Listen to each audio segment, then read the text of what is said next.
स्वागत है दोस्तों आप सभी का फिर से एक नए वीडियो में। दोस्तों आज का ये वीडियो जेकबोर्ड के क्लास 11 के सभी विद्यार्थी के लिए बहुत मोस्ट इंपोर्टेंट वीडियो रहने वाला है। ठीक है, जो दोस्तों 29 फरवरी को इंग्लिश इलेक्टिव का पेपर देने वाला वीडियो को ध्यान से शुरू से लेकर अंत तक देखिए आप। जिस प्रकार से 29 फरवरी के इंग्लिश इलेक्टिव में प्रश्न रहेगा, ठीक उसी प्रकार का प्रश्न आज के इस वीडियो में हम लोग सोल्व करेंगे। क्योंकि दोस्तों ये जेकबोर्ड का ओरिजिनल जेकबोर्ड का ऑफिशियल क्वेश्चन से जो कि 2024 का मॉडल पेपर है। ठीक है, और ये मॉडल पेपर आपको यही बताता है कि जिस प्रकार से आपका एग्जाम में क्वेश्चन होगा उसी प्रकार का क्वेश्चन रहेगा इसमें। ठीक है, तो चलिए बिना देरी के वीडियो को सोल्व करते एक एक प्रश्न को देखिएगा, समझिएगा। पूर्णांक इसका जो है 40 नंबर का रहेगा। समय आपको 1.5 घंटा नहीं बल्कि 1 घंटा दिया जाएगा। तो जिस प्रकार से दोस्तों मॉडल पेपर में क्वेश्चन है इसी प्रकार से हूबहू आपको एग्जाम में रहेगा पैटर्न। ठीक है, ताकि समझने में आसान हो।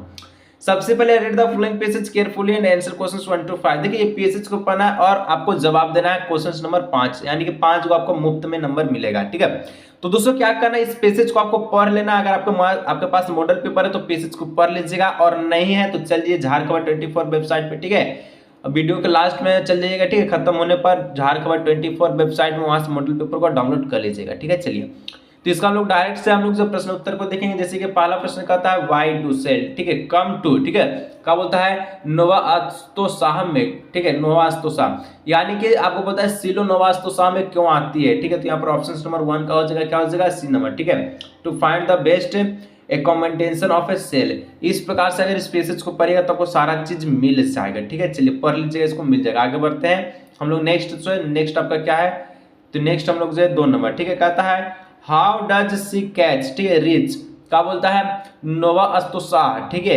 एवरी स्प्रिंग, यानी दोस्तों कहा है कि सी कैच वसंत में नोवा अस्तोसाह तक कैसे पहुंचता है। ठीक है, तो 2 का ऑप्शन नंबर सी हो जाएगा, ही स्विम लाइक टू। ठीक है, टॉर्पेडो बॉट्स। ठीक है, यानी कि स्विम करके पहुंचता है। चलिए 3 नंबर कहता है what is sea catch physical appearance like, कि सी कैच की शारीरिक बनावट कैसी है। तो पैसेज के अनुसार बताना। ठीक है, पैसेज को पढ़ लीजिएगा एक बार, उसके बाद आपको सब मिल जाएगा। ठीक है, तो 3 का ऑप्शन नंबर यहाँ पर बी हो जाएगा, large and grey with the. ठीक है, मेम एंड लॉन्ग टीथ। चलिए ऑप्शन नंबर 2 हो जाएगा। ठीक है, बी नंबर। चलिए 4 नंबर कहता है how does sea catch behave towards defeated cell. ठीक है, यानी कि सी कैच पराजित सील के प्रति कैसा व्यवहार करता था। ठीक है, तो 4 का जो correct answer option number B हो जाएगा, ही लीव थेम अलोन। ठीक है, यानी कि क्या बोलता है कि जो है वह उन्हें अकेला छोड़ देता है, इस प्रकार से उसके साथ बिहेव करता था। ठीक है, बिहेव करता था। पैसेज को पढ़ लीजिएगा फिर से, और उसके बाद जो है देखिएगा तो और आसान आपको मिलेगा। ठीक है, हम नहीं पढ़ रहे क्योंकि दोस्तों लंबा वीडियो बन जाएगा इसलिए। 5 में how do the cell behave. ठीक है, टुवर्ड्स ईच ऑफ अदर। ठीक है, क्या बोलता है, तो अदर नोवा अस्तोसाह। ठीक है, बीच। यहाँ पर दोस्तों 5 का जो करेक्ट आंसर वो हो जाएगा option number C, they are. ठीक है, एग्रेसिव एंड अनकंडेमिंग। ठीक है, इस प्रकार से इसका हो जाएगा। चलिए आगे बढ़ते हैं। तो एक यहाँ पर दोस्तों पोएम दिया गया, इसको पोएम को पढ़ना है, 6 से 8 तक का प्रश्न देने, यानी कि 8 नंबर आपको मुफ्त में मिलेगा। ठीक है, पोएम यहाँ पर देखिए कहता है, क्या कहता है कि weaver weaving at break of day why do you. ठीक है, weave a garment to so. ठीक है, blue has the wing of the blue bird will we have the robes of the new born child. ठीक है, we have. ठीक है, weaver we having at the fall of a night why do you. ठीक है, विवेंट garment so bright like the plumes of a peacock purple and green we have the marriage will of a queen. दोस्तों कुछ इस प्रकार का एक आपका पोयम। ठीक है, छोटा सा, इसको पढ़ लीजिएगा, इसको भी। ठीक है, और प्रश्न का जवाब दीजिएगा। बुनकर दिन निकालते हुए बुनाती है करती है। ठीक है, इस प्रकार से इसका हिंदी बनता है। चलिए तो 6 नंबर फटाफट से हम लोग देख लेते हैं। कहता है what do the weaver weave in the chilly moonies. ठीक है, मून लिस्ट। ठीक है, यानी कि सर्द चांदनी में बुनकर क्या बुनता है।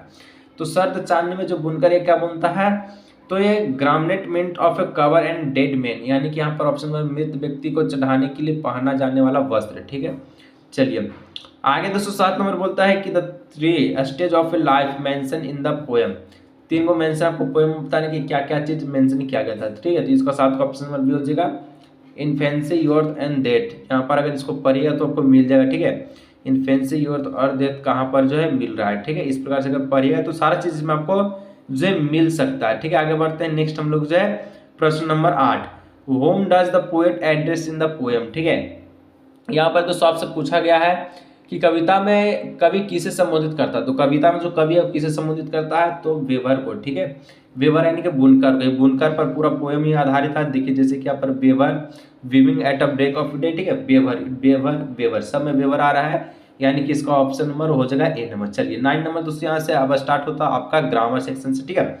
How should an article be ended, यानी कि आपसे पूछा गया है कि किसी लेख का अंत कैसे किया जाता है। तो किसी लेख का अंत दोस्तों आप कैसे कीजिएगा, तो विद अ सुटेबल कंक्लूजन के साथ। देखिए अगर आप कुछ कोई भी आर्टिकल लिखते हैं, ठीक है, तो आर्टिकल में सबसे पहले क्या होता है, टाइटल होता है। टाइटल के बाद थोड़ा सा पैराग्राफ होता है इंट्रोडक्शन के बारे में। इंट्रोडक्शन के बारे में अब जो भी आर्टिकल में बताता है अब उसका पूरा आर्टिकल होता है। अब जो चीज दोस्तों पूरा आर्टिकल में बताएं टाइटल है, ठीक है, और आपका जो छोटा पैराग्राफ है उसको दोस्तों मिला करके एक शब्द आपको तैयार करना, सेंटेंस छोटा सा, ठीक है, उसको हम लोग कंक्लूजन कहते हैं, ठीक है, कंक्लूजन, ठीक है। इस प्रकार से ऑप्शन में सी हो जाएगा। चलिए आगे दोस्तों नेक्स्ट बढ़ते हैं। तो 10 नंबर आपसे प्रश्न पूछा, what should be the title of the article writing. देखिए यहाँ पर प्रश्न बहुत ही शानदार है, आर्टिकल लिखने का शीर्षक क्या होना चाहिए। तो आर्टिकल जब भी लिखिएगा तो इसका शीर्षक क्या होना चाहिए, तो हमेशा ए ऑल द एबव, यानी कि इजी केच अवे, ठीक है, explain to topic of few words, should be short and relevant. जब जैसे टाइटल लिखने का मतलब समझे, जैसे कि आप वीडियो पे क्लिक किया तो वहां पर कुछ ना कुछ टाइटल होगा कि जेक बोर्ड इस प्रकार का मॉडल पेपर है, ठीक है, क्लास 11 मॉडल पेपर 2024। तो इसके बारे में आप समझ चुके हैं, यानी कि ये जो वीडियो है किस पर आधारित है, तो मॉडल पेपर 2024 पर। तो इस प्रकार से होता है, ठीक है। ऑप्शन नंबर डी हो जाएगा ऑल ऑफ द जितना भी है सब चीज सही है। चलिए और टाइटल हमेशा शॉर्ट वर्ड में होता है, ठीक है, कम से कम 45 से 90 कैरेक्टर तक होता है। चलिए the story rocking horse winner start with, यानी कहा था दोस्तों कहानी द रॉकिंग हॉर्स विनर से शुरू होती है, कहाँ से, तो 11 का जो करेक्ट ऑप्शन में भी ए ब्यूटीफुल वोमेन से, ठीक है। चलिए 12 नंबर का था who is a Sherlock homeless, ठीक है, होल्मेस, यानी दोस्तों यहाँ पर आपसे पूछा है, क्या पूछा है कि शर्लॉक होम्स कौन है। तो ये दोस्तों 12 का जो करेक्ट आंसर वो आपका जो है क्या था, डिटेक्टिव था। चलिए 13 नंबर का था द पोएम मदर टंग, ठीक है, इज रिटन बाय। तो मदर टंग दोस्तों किसके द्वारा लिखा गया है, ये पोएम, ठीक है। तो मातृभाषा जो है कविता किसके द्वारा लिखा गया है, तो ये दोस्तों आपका जो 13 का जो करेक्ट आंसर है ऑप्शन नंबर डी पादमा, ठीक है, सहदेव के द्वारा लिखा गया। चलिए सचदेव। आगे बढ़ते हैं नेक्स्ट हम लोग 14 नंबर कहता है the word prize in the poem, ठीक है, टेलीफोन कन्वर्जेशन रिफर टू। कहा दोस्तों कि टेलीफोन वार्तालाप कविता में कीमत शब्द का तात्पर्य है, क्या है, तो अगर पढ़े तो आपको पता होगा कि रेंट ऑफ द हाउस का, ठीक है, ऑप्शन नंबर ए। 15 नंबर का था वेयर डिड ए पपाची एंड, ठीक है, ममांची लिव, यानी दोस्तों यहाँ पर आपसे बोला गया है कि पपाची और ममांची कहाँ रहता था, तो ये दोनों कहाँ रहता था, तो ये आपका हो जाएगा, ये आपका आई एम मेनी में, यानी कि दोस्तों आई मेनन में रहता था, ठीक है, यहाँ पर ऑप्शन नंबर ए हो जाएगा। चलिए आगे बढ़ते हैं। तो 16 नंबर कहता है इन ठीक है लेक्चर एज, ठीक है, Chandrashekhar discuss different approach of the scientist and. कहा था दोस्तों कि एक व्याख्या में एस चंद्रशेखर ने वैज्ञानिक के विशिष्ट दृष्टिकोण पर चर्चा की, ठीक है, कब, तो पोएट है, इंजीनियर, डॉक्टर, किस पर चर्चा किया था, ठीक है, तो चंद्रशेखर जी जो है वो किस पर चर्चा किया था, तो ये पोएट पे, कवि पे, ठीक है, यानी ऑप्शन नंबर ए हो जाएगा। चलिए आगे दोस्तों नेक्स्ट बार 17 नंबर का प्रश्न है the author of my watch visit more than dash watch marker, ठीक है। कहा है दोस्तों कि माई वॉच के लेखक ने घड़ी बनाने वाले से भी अधिक लोगों का दौरा किया, यानी कि डैश दौरा किया, क्या, तो यहाँ पर दोस्तों कितना जो इसका 12, 15, 11, 10, तो 17 का ऑप्शन नंबर ए 12, ठीक है, 12 वॉच मार्कर। चलिए कितना को दौरा किया, 12 को किया। 18 नंबर कहता है the author was showing November in the month of, मतलब यहाँ पर आपसे कहा है लेखक की घड़ी पर नवंबर का महीना दिख रहा था, ठीक है, नवंबर, देखिए आपका ऑथर का वॉच पर, ठीक है, शो और नवंबर का मंथ कौन से महीने पे, सितंबर, दिसंबर, अक्टूबर या फिर मई, कौन से महीने पे नवंबर का मंथ शो हो रहा था, ठीक है, तो 18 का ऑप्शन में सी अक्टूबर के महीने पे नवंबर का मंथ उसको शो हो रहा था। चलिए घड़ी पे आगे सुनो, नेक्स्ट नंबर कहता है कि ब्रिटेंड रसल वांट टू गेट, ठीक है, रिवर्थ with a special skill and. यहाँ जो सबसे पूछा गया प्रश्न है कि वारंटेड सेल, ठीक है, विशेष जो कौशल के साथ पुनर्जन्म प्राप्त करता था, तो यहाँ पर क्या पावर, मैजिक या फिर वेथ या फिर पीस, तो यहाँ पर 19 का ऑप्शन नंबर हो जाएगा ए नंबर, ठीक है, पावर प्राप्त करता, स्किल एंड पावर। चलिए 20 नंबर दोस्तों कहता था द ऑथर 3 आर, ठीक है, 3 question are compared with a gate, ठीक है, यहाँ आपसे दोस्तों पूछा गया है कि लेखक के 3 जुनून की तुलना महान से की जाती है, किससे की जाती है, तो 20 का ऑप्शन में सिर्फ विंड यानी कि हवा से, ठीक है। आगे बढ़ते हैं हम लोग नेक्स्ट, तो 21 number where can the root of Indian traditional with tract. कहता है दोस्तों यहाँ पर आपसे भारतीय के परंपरा की जड़ें कहाँ खोजी जा रही है, ठीक है। तो 21 का ऑप्शन नंबर है to reach oral literature of the tree, यानी ऑप्शन नंबर ए हो जाएगा। जनजाति के समुद्री मौखिक साहित्य के लिए आगे बढ़ते हैं 22 के लिए कि द प्ले, ठीक है, arms and the men's and in a flurry of, यानी दोस्तों क्या बोलता है, नाटक अरम्स एंड द मेन का अंत हारबरी में होता है, कैसे। तो यहाँ पर दोस्तों 22 का हो जाएगा ऑप्शन नंबर बी, इन एंगेजमेंट, ठीक है, ऑप्शन नंबर बी। 23 में कहता है व्हाट डिड वेरिन डाई ऑफ, यानी आपसे कहा गया है, कहा गया है, कहा है दोस्तों कि वेरिन की मृत्यु किससे हुई है, हाई फीवर से, एक्सीडेंट से, या फिर ड्राइंग, या फिर स्ट्रीविंग से। तो वेरिन का जो मृत्यु हुआ था उसका मेन कारण था वो था हाई फीवर, यानी कि तेज बुखार से। चलिए आगे बढ़ते हैं। 24 नंबर कहता है which of the following is a character of the story, a pair of है, ठीक है, मैर्चियस, यानी दोस्तों यहाँ पर कहता है आप सभी से निम्नलिखित में से कौन से ए पेयर ऑफ मूचो कहानी का पत्र, ठीक है, मूचो, ठीक है, मैचियस नहीं मूचो। तो यहाँ पर 24 का जो करेक्ट आंसर वो जो ऑप्शन नंबर डी, यानी कि यहाँ पर हो जाएगा ए सेत रामानंद और आपका बी चौधरी छोटू राम, यानी ऑप्शन नंबर डी। चलिए दोनों ही करेक्टर था, ठीक है। 25 में दोस्तों कहता है where does he loud sharp call, ठीक है, seem to come from in the peacock, यहाँ पर दोस्तों आपसे कहता है द पीकॉक में उसकी तेज, ठीक है, पुकार कहां से आता प्रतीत हो रही है, ठीक है।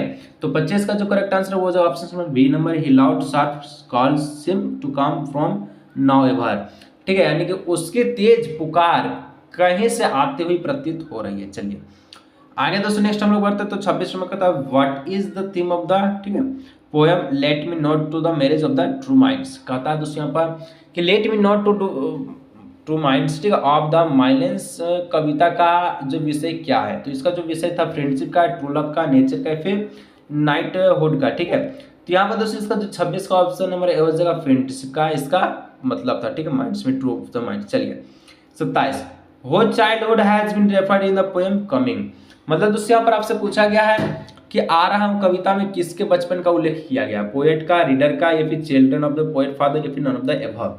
तो 27 का ऑप्शन नंबर ये हो जाएगा पोएट चाइल्डहुड का, ठीक है, पोएट का यानी कि कवि का बचपन का। चलिए 28 how many children did the beautiful woman have, ठीक है, द रॉकिंग हॉर्स विनर, यानी दोस्तों एक वह उस खूबसूरत महिला के लिए कितने बच्चे थे द रॉकिंग हॉर्स विशेषता में, ठीक है, 1 2 3 4, यानी कि 1 2 3 4 के वो था। तो 28 का ऑप्शन में 3 यानी कि 3 होता। चलिए 29 में कहता है what type of a writing has the adventure of the tree grips, ठीक है, यहाँ पर दोस्तों आपसे पूछा गया है the adventure of the tree grips से किस प्रकार का लेखन है। तो ये दोस्तों आपका क्या है, तो ये आपका हो जाएगा ए शॉर्ट स्टोरी है, ठीक है। 30 number who is in the poem mother tongue, यानी कि मातृभाषा में जो आपका है, ठीक है, क्या सर मातृभाषा में, मातृभाषा कविता में वह कौन है, कौन कौन है कविता में, जो वह कौन मातृभाषा कविता में वह कौन है, सी कौन है, साहब poet stem poet mother tongue. तो यहाँ पर क्या हो जाएगा, तो इसका जो करेक्ट आंसर ऑप्शन नंबर है डी, पोएट मदर टंग यानी मातृभाषा, ठीक है, इसका करेक्ट आंसर हो जाएगा। चलिए आगे इसी प्रकार से हम लोग नेक्स्ट बढ़ते हैं। तो 31 में कहता है कि in the word is too much with hers, ठीक है, the press of out of time refer to, यानी कि यहाँ पर कहा है कि दुनिया हमारे साथ बहुत ज्यादा है, ठीक है, मैं समय से बाहर, वाक्यांश का तात्पर्य क्या है, इसका मतलब होता है नो सेंस और to enjoy, no sense to enjoy the nature, यानी इस प्रकार से कहा है कि प्रकृति का आनंद लेने का कोई मतलब ही नहीं है, ठीक है। 32 में दोस्तों कहता है the word tor in telephone conversation, ठीक है, सिंबोलॉजिक, ठीक है, सिंबोलॉजिक के डैश सोसाइटी, यहाँ कहा कि टेलीफोन वार्तालाप में टॉर शब्द का समाज का प्रतीक है, क्या साउथ अफ्रीकन, इंडियन, फ्रेंच, या फिर जर्मन। 32 का ऑप्शन नंबर ए हो जाएगा साउथ अफ्रीकन, ठीक है। आगे बढ़ते हैं 33 the author of A patterns of A creativity is a noted, यहाँ दोस्तों आपसे पूछा गया, क्या पूछा गया है कि पूछा गया है कि पैटर्न ऑफ क्रिएटिविटी के लेखक विख्यात हैं, क्या कैसे विख्यात हैं, तो एस्ट्रोफिजिटिक, ठीक है, केमिस्ट डॉक्टर पेंटर। तो यहाँ पर 33 का जो करेक्ट आंसर ऑप्शन नंबर हो जाएगा, ठीक है, एस्ट्रोफिजिक्स। चलिए ऑप्शन नंबर ए हो जाएगा, जिसका मतलब होता है हिंदी में क्या होता है, इसका दोस्तों हिंदी में मतलब होता है खगोल। चलिए 34 नंबर कहता था author was running dash hours ahead, यानी कि लेखक की घड़ी घंटों आगे चल रही है, ठीक है, कितना घंटा आगे, 3 घंटा, 4 घंटा, 6 घंटा, या फिर 1 घंटा आगे।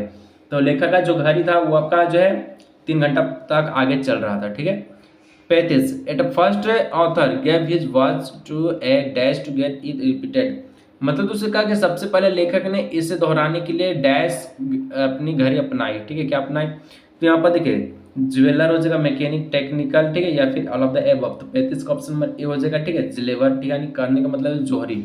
चलिए आगे दोस्तों नेक्स्ट बढ़ते हैं। तो 36 नंबर कि वर्टैंड रसल हैज रिटर्न, ठीक है, न्यूमेरियस पॉपुलर वर्क ऑन, यानी कि दोस्तों यहाँ पर आपसे पूछा है वर्टेड रसेल ने कई लोकप्रिय रचनाएं लिखी, तो क्या लिखी? तो 36 का ऑप्शन नंबर डी, यानी कि फिलोसफी, पॉलिटिक्स, ठीक है, एजुकेशन सब लिखा है, मतलब दिस इसका हो जाएगा ऑल ऑफ द अबव।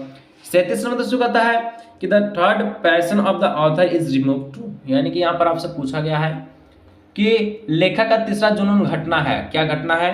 तो पेन एंड सफरिंग का, द किंग का, डेप का, या फिर डेब्रिस का। तो यहाँ पर 37 का ऑप्शन नंबर हो जाएगा ए, पेन एंड सफरिंग, जिसको हम लोग कहते हैं कि क्या कहते हैं इसको हिंदी में हम लोग कहते हैं कि दर्द और पीड़ा। चलिए 38 नंबर का था व्हाट डज द, ठीक है, पेटकॉफ फैमिली ब्रांड अबाउट, ये प्रकार दिया गया है, यानी दोस्तों पेटकॉफ परिवार किस बात पर गर्व करता है? तो 38 का हो जाएगा option number D, their library पर गर्व करता है, यानी कि उसकी अपने लाइब्रेरी पर, ठीक है। इस प्रकार से 2 और प्रश्न बच गया। सब्सक्राइब नहीं किया दोस्तों, सब्सक्राइब कर लीजिएगा, ठीक है। 39 नंबर दोस्तों कहता है Santiago fish with the why called, ठीक है, सिंडिगो नामक लड़के के साथ मछली पकड़ता है, कौन पकड़ता है? तो 39 ऑप्शन नंबर ए, ठीक है, मालोलिन। और 40 अंतिम, when the novel opens how long has it been since Santiago का लास्ट कॉप ईस्ट, वो जब उपन्यास शुरू होता है तो सेंडिगो का आखिरी बार मछली पकड़े हुए कितना समय हो जाता है? 80, 84 कितना दिन? तो 84 दिन, ऑप्शन नंबर बी। तो ये रहा दोस्तों झारखंड बोर्ड का ऑफिशियल मॉडल पेपर जारी किया गया, जिसमें दोस्तों आपको ये पता करता है कि आपका जो क्वेश्चन है वो किस आधार पर आएगा एग्जाम में, ठीक है, 29 फरवरी को। तो दोस्तों अगर वीडियो पसंद आए लाइक कीजिएगा, सब्सक्राइब कीजिएगा, और मॉडल पेपर जाइए झारखंड 24 वेबसाइट से डाउनलोड कर लीजिए, आराम से पढ़िए, दिक्कत है कोई तो नीचे कमेंट करके बताइए।